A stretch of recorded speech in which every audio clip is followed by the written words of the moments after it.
Mike, did you have a question for Suzie, or? Well, yeah, I guess my question is, you say no politics, but this is a political struggle, surely. And I don't think it's cultural arrogance, by the way. I think it's imperialist power.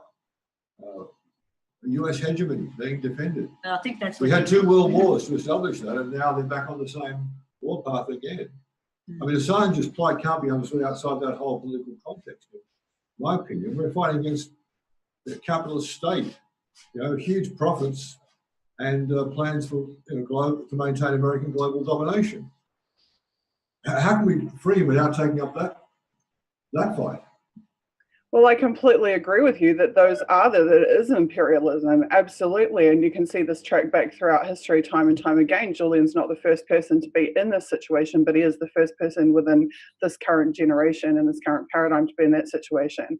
Now, why we need to divorce it from politics because the second that I say to people, if you believe that you want Julian free, you can be a part of my movement, I have a mass movement. But the second I say to people, if you believe Julian Assange should be freed, and you believe this, and you believe that, and you believe the other thing, and you believe the other thing, well, I don't have a mass movement anymore. Now I've got me and my mates.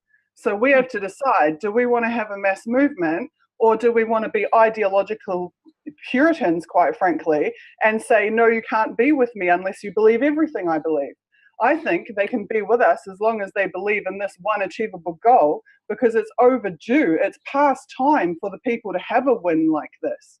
It is way past time for us to tackle empire directly and to be victorious. And we have a much better chance of that with the 99% than we do with the 25%. So that's my answer there. I have my own personal politics and my own things I believe, and I set them aside in the terms of just this movement.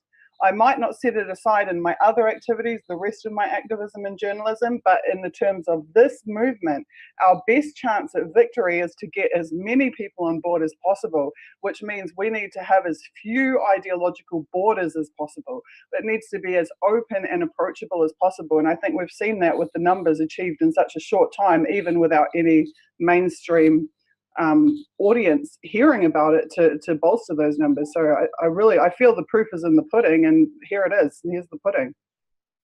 Yeah.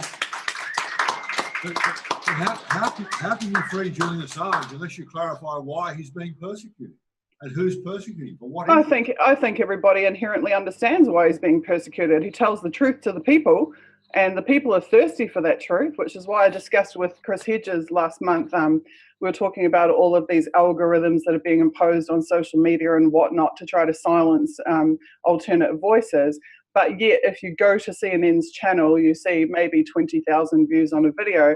If you go to the comedian Jimmy Dore's channel, you see 250,000 or 300,000 views on a video. So even these methods of censorship that are being applied aren't working. And the reason they aren't working is because people are so thirsty for the truth that they will go to the source.